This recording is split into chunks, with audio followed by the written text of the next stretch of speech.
చేసిన. అప్పుడు నాకు కొద్దిగా యాక్సిడెంట్ అయి నడుము విరిగిపోయినప్పుడు కొద్దిగా ఫైనాన్స్‌గా ఇబ్బంది అయిపోయింది మాకు. ఆ ఇల్లు ఉందో ఇద్దరు అమ్మేసుకున్నారు, జాగ్రత్త బాబు. అది అంటే ఇక్కడ ప్రాపర్ అది నీ దగ్గరే ఉన్నాయి పేపర్లు? అంటే వేరే దగ్గర పెట్టి తీసుకొచ్చిన, షూరిటీ కిందకి పెట్టి తీసుకొచ్చిన. 4 lakhs తీసుకొచ్చినప్పుడు నాకు నడుము విరిగిపోయినప్పుడు ఇంక నేను పని చేయలేదు 1 year వరకు. అవి ఇంట్రెస్ట్‌లో అయినాయి నేను తెచ్చినప్పుడు. కొన్నప్పుడు 1.5 లక్ష పెట్టి అది కొన్నా, రిజిస్ట్రేషన్ 70,000 అయినవి. మొత్తం ఇంట్రెస్ట్‌కే తెచ్చినప్పుడు. అమ్ముతుండ్రు అంటే ఇల్లు ఇంకా ఎంత అప్పు ఉందా ఇంటి మీద? ఇంటి మీద 6 లక్షలు ఉంది సార్. 6 లక్షలు అప్పు. దానికి ఇంట్రెస్ట్ కడుతున్నా ప్రతి మంత్. నువ్వే కడుతున్నావు? నేనే కడుతున్నా. వర్క్ అమ్మాయి పేరు రిజిస్టర్ అయింది? ఆమె పేరు మీద రిజిస్టర్ అయింది. ఇంకేమైనా దారదత్తం చేసావా మహాతల్లికి? ఇంకా మహాతల్లి వల్ల మా ఇంట్లో కూడా మొన్ననే రీసెంట్గా మా తమ్ముని దగ్గర కొట్లాడి 2 lakhs దాకా తీసుకున్నా. మా ఇంట్లో నాకు వద్దు అని క్యాష్ ఇచ్చావా? క్యాష్ ఇచ్చిండ్రు నాకి. నేను వద్దని పక్క జరిగిన అనమాట. తమ్మునికి చిన్నగా ఉంది అది ఇల్లు అని ఒకరిగా సెట్ అయితే. ఆయనకు 3 పిల్లలు, ఆయన కూడా ఒక ఇప్పుడు పిల్లల్ని చూసి ఎంతకాలం అయింది? నువ్వు మగ పిల్లల్ని ముగ్గురిని చూసి ఎంతకాలం అయింది? వారం అవుతుంది. వారం అవుతుందా? వాళ్ళు కూడా ఎక్కువ కాలం ఆవిడ దగ్గర ఉండరు. ఓకే, లీగల్గా నువ్వు ఎలా సంపాదించుకోవాలి, నీ పిల్లల్ని వెనక్కి తెచ్చుకోవాలి అనేటటువంటిది వేరే విషయం. కానీ రేపు పొద్దున ఆ డాడీ దగ్గర ఎక్కువ రోజులు ఉండరు. ఓకేనా? వాళ్ళు ఏమీ తెలియనటువంటి ఆమె చిన్నపిల్లలు ఏమీ కాదు. 12, 10, 6 సంవత్సరాలు. ఆయనకు మాటలు రావు సార్. పెద్ద ఆయనకు మాటలు రావు. మిగతా ఇద్దరికి వస్తాయి. మీ ఎండ్రకం వెళ్ళి వల్ల కొద్ది మాటలు ఏమైనా స్లో డౌన్ అయ్యి ఉండొచ్చేమో, కానీ అది ఏమన్నా ఉంటే అంటే ఆయనకు చిన్నగా ఉన్నప్పటి నుంచి బతకడని చాలా వరకు ఖర్చు పెట్టినాం. ఆయనకు వీక్ గా ఉండేవాడు. రెండోది అది పుట్టుకమే ఆయన 1 నెల మొత్తం గ్లాసులనే పెట్టినాం. బాక్స్ లో పెట్టారు. నడవటం పాకటం ఇవన్నీ లేట్ అయినాయి. అన్ని లేట్ అయినాయి. సరే, ఇప్పుడు నేను అనేది ఏంటంటే ఆ పిల్లవాడిని ఈవిడ ఎలా చూసుకుంటుందో, ఆడికి మాటలు నేర్పించాలి, బోల్డ్ అంత ట్రైనింగ్ అనేది ఉంది. మరి వీళ్ళు ఆడవాళ్ళలో పడి అది ఏమైనా చేస్తారు? 12 years వచ్చేసినాయి కదా, ఇప్పటికే మాట్లాడా అంటే మా ఇప్పుడు కొద్దిగా మధ్యలో హాస్పిటల్లో చూపించినాం. ప్రైవేట్ లో చూపించినా. ఇంకా నాకు ఛార్జ్ అనేది చూపించుకున్నాము. తర్వాత ఇక్కడ గవర్నమెంట్ లో చూస్తారంటే గవర్నమెంట్ లో కూడా చూపించినాం. బోయినపల్లిలో ఒక 1 year 2 years ఆడగుని తిరిగిన, పని వేస్ట్ చేసుకో ఆయన కోసం మంచిగా కావాలి మేము అని. శివ, ఒకటే సింపుల్ లైన్ శివ, సింపుల్. నిన్ను చూస్తుంటే చాలా బాధగా ఉంది, జాలి కూడా వేస్తుంది. నీకు ఏదైతే దెబ్బ తగలకూడదు నీ జీవితంలో ఆ దెబ్బ తగిలింది.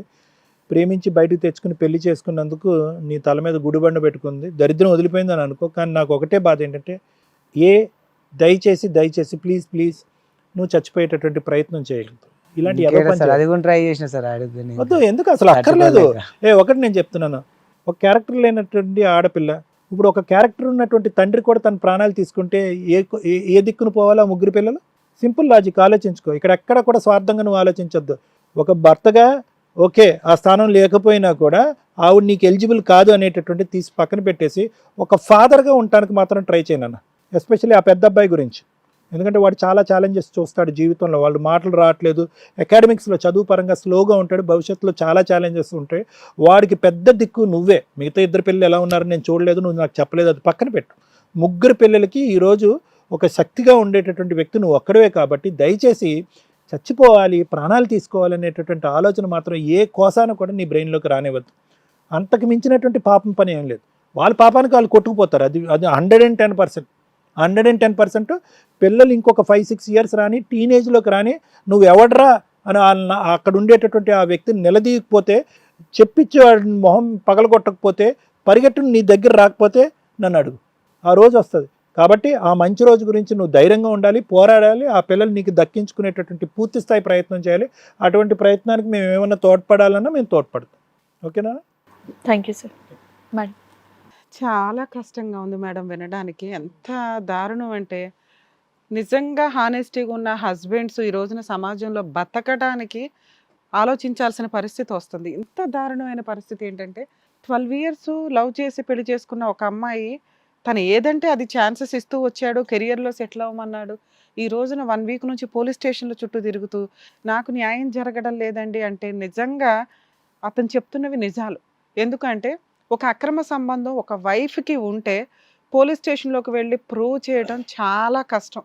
అది మీరు వీడియోలు తీసుకెళ్ళినా, ఫోటోలు తీసుకువెళ్ళినా, ఏం తీసుకెళ్ళినా సుప్రీంకోర్టు ఇట్లా అనింది కదా, లానే ఎత్తేసారు కదా, కాబట్టి మేము అడల్టరీ మీద కేసులు పెట్టలేము అని. 2, ఆ అమ్మాయే నేను ఇంకో పెళ్లి చేసుకున్నాను వితౌట్ డైవర్స్ అని అంటుంటే, ఆవిడ అన్నదే చెల్లదు, మీరు ఇంకేదైనా ఎవిడెన్స్లు తీసుకురండి పెళ్ళైనట్లు అంటే ఎక్కడి నుంచి తీసుకొని వస్తారు? కనీసం వాళ్ళు అడ్మిట్ అయినప్పుడన్నా దాన్ని అది ఫ్యాక్ట్ కాబట్టి దాన్ని కనీసం కేసు రిజిస్టర్ చేస్తే ఈ రోజున సూసైడ్ చేసుకోకుండా ఒక వ్యక్తిని ఆపడానికి అవకాశం ఉంటుంది. పోలీస్ డిపార్ట్మెంట్ వాళ్ళని మా స్టేజ్ నుంచి రిక్వెస్ట్ చేసేది ఏంటంటే, కనీసం అట్లా అడ్మిటెడ్ ఫ్యాక్ట్స్ ఏమన్నా ఉంటే కనుక దయచేసి వాటి మీద ఒక కేసు అట్లీస్ట్ ఎఫ్ఐఆర్ రిజిస్టర్ చేయించడానికి ఏమన్నా ఛాన్సెస్ ఉంటే ప్రయత్నించండి. ఎందుకంటే ఈ రోజున ఈ స్టేజ్ దొరికింది కాబట్టి అతను సూసైడ్ నుంచి ఏదో బయటపడి ఇక్కడికి వచ్చాడే తప్ప లా పరంగా ఇలాంటి వాళ్ళని ప్రొటెక్ట్ చేయడం చాలా కష్టం అయిపోతుంది. 2 కోర్టుల్లో కేసులు వేయడం. సార్ ఇందాక అన్నారు, అలాగే బయట వాళ్ళు కూడా అనుకుంటారు చాలా ఈజీగా డైవర్స్ వస్తాయి అని. ఎందుకంటే అమ్మాయి మనకి ఫోటోలు చాలా ఈజీగా ఉన్నాయి, పర్ఫెక్ట్ కనిపిస్తుంది. ఆ అమ్మాయి ఒక వ్యక్తితో అక్రమ సంబంధం పెట్టుకుంది అని. ఒకవేళ ఆ ఫోటోలు లేకుండా ఆ అబ్బాయి వస్తే మనం నానా రకాల క్వశ్చన్స్ వేసి అబ్బాయిని నీకేదో అనుమానం ఉండుంటుంది, నువ్వే ఇది అన్నయ్య అక్క అని పిలిచిన వాళ్ళని కూడా అంటామని మేము మ్యాక్సిమం ట్రై చేస్తాం నాన్న, నిజం కనిపెట్టడం కోసం. నువ్వు మాకు ప్లాస్టర్ వేసేసావు, ఇదిగోండి ఫొటోస్ అని ఇచ్చి. అంత పర్ఫెక్ట్గా ఉన్నాయి ఫొటోస్, ఆ అమ్మాయికి వేరే పలానా వ్యక్తితో అక్రమ సంబంధం ఉంది అని. ఎంత హీనమైన సమాజంలో ఉన్నామంటే అక్రమ సంబంధాన్ని కూడా ధైర్యంగా చెప్పుకోలేక అన్నయ్య అక్క చెల్లి అని పిలుచుకునే సభ్య సమాజంలో మనం ఉంటున్నాం. ఇలాంటి వాళ్ళని ఎవరు తరిమి కొట్టాలో నాకు అర్థం కావట్లా. ఇతను ఏం తప్పు చేశాడు? ఒక భర్తగా, ఒక రెస్పాన్సిబుల్ తండ్రిగా 3 పిల్లలకి అతను బాధ్యత నిర్వహించటం తప్ప.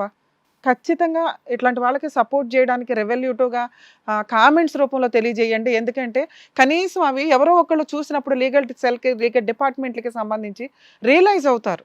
ఎవరో అతుల్ సుభాష్ చనిపోవడానికి రెవెల్యూటివ్గా వచ్చి మళ్ళీ ఆగిపోయింది. అలానే అందరినీ చచ్చిపోమని చెప్పలేం కదా. ఒక చట్టం వచ్చిందంటే అది చాలా ఆలోచించే తీసుకొస్తారు. అవి ఎంత దారుణంగా మిస్యూజ్ అవుతున్నప్పుడు మహిళల్ని ప్రొటెక్ట్ చేయడానికి వచ్చే చట్టాలు ఇలాంటి మహాతల్లుల వల్ల రేపటి రోజున ఆ మిస్యూజ్ అవుతున్నాయని మళ్ళీ వాటిని లిబరల్ చేసేదానికి అవకాశం ఉంది. దయచేసి నిజంగా సఫర్ అయ్యే అమ్మాయిలు మాత్రమే కేసులు ఫైల్ చేయండి. నిజంగా సఫర్ అయ్యే అమ్మాయిలు ఇలా ఫాల్స్ పనులు చేసే అమ్మాయిలకి అగైనెస్ట్గా ఉంటే మీకు న్యాయం జరిగిద్ది. ఇలా ఒక అబ్బాయి బాధితుడు ఉన్నప్పుడు జెంట్స్ కూడా వాళ్ళకి సపోర్ట్ చేయాలి. కర్మ ఏంటంటే లేడీస్కి ఉన్నంత సపోర్టు జెంట్స్కి ఉండదు. వాడు మగాడు, వాడు జావని వాడు ఇంకో పెళ్లి చేసుకుంటాడు, ఏమన్నా చెయ్యొచ్చు. నిజంగా ఈ రోజున మగాళ్ళనే ప్రొటెక్ట్ చేయాల్సిన పరిస్థితి దిగజారిపోతుంది. ఆ చట్టాలు మిస్యూజ్ అయితే కనుక వాటిని ఎప్పుడన్నా మళ్ళీ అమెండ్ చేస్తే మళ్ళీ అలాంటి చట్టాలు తెచ్చుకోవడం మహిళలకి చాలా కష్టం అవుతుంది. 1కి 10 సార్లు ఆలోచించండి. ఈ అక్రమ సంబంధాలు పెట్టుకునే వాళ్ళ మీద ఖచ్చితంగా అడల్టరీ కేసు రిజిస్టర్ అయితే బాగుంటుందని నా ఉద్దేశం. ఎందుకంటే అవి విచ్చలవిడైపోయింది. ప్రతి ఫ్యామిలీలో ఒక 3 ఫ్యామిలీస్ చూస్తే ఒక ఫ్యామిలీ అక్రమ సంబంధాలతో రోడ్డు మీదకి వస్తున్నాయి. స్వేచ్ఛగా అక్రమ సంబంధాలు పెట్టుకుంటే ఇంకా మ్యారేజ్ సిస్టమ్ ఎందుకు, ల్యాండ్ ఆర్డర్ ఎందుకు, కేసులు ఎందుకు? ఎవరి ఇండివిజువల్ లైఫ్ వాళ్ళు ఖచ్చితంగా కలిసి ఉంటే కలిసి ఉండండి, విడిపోతే విడిపోండి, ఒక కేసులో ఏదో కాంపెన్సేషన్ ఇచ్చేయండి, వదిలేయండి. 5 కేసులు ఎందుకు? దీని మీద ఖచ్చితంగా లీగల్ డిపార్ట్మెంట్ కొంత రీథింక్ చేస్తే బాగుంటుంది అనేది నా ఉద్దేశం.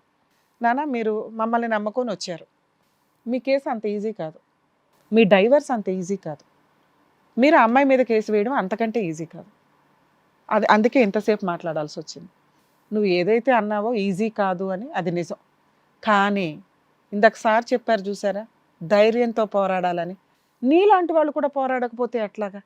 సూసైడ్ చేసుకుంటే ఎవరికి నాన్న లాసు? నీకే కదా. మీ తల్లిదండ్రులు నిన్ను పట్టించుకోవాలా? నీ పిల్లల పరిస్థితి అట్లా ఉంది. ఒక తప్పు చేసిన అమ్మాయి కాలు రెగరేసుకొని తిరుగుతుంది. తప్పు చేయనోడు కదా కాలు రెగరేయాల్సింది. అర్థమవుతుందా? ఆ అమ్మాయి డైవర్స్ ఇస్తాను అనటం వేరు, ఇవ్వటం వేరు. ఆ అమ్మాయితో డైవర్స్ కావాలి నీకు, అంతేనా? ఆవిడ ఇవ్వదు. ఎందుకంటే 3 పిల్లల కాంపెన్సేషన్ చాలా ఇంపార్టెంట్ ఇక్కడ ఆవిడకి. మీ దగ్గర నుంచి రూపాయి ఉందో 2 రూపాయలు ఉందో ఏదో ఒకటి పెండడమే ఆవిడకి కావాల్సిన పరిస్థితి. ఆ అమ్మాయికి మెయింటెనెన్స్ రాదు. నెక్స్ట్ మీరు పిల్లల్ని అడిగితే కనుక చైల్డ్ కస్టడీ రూపంలో అలా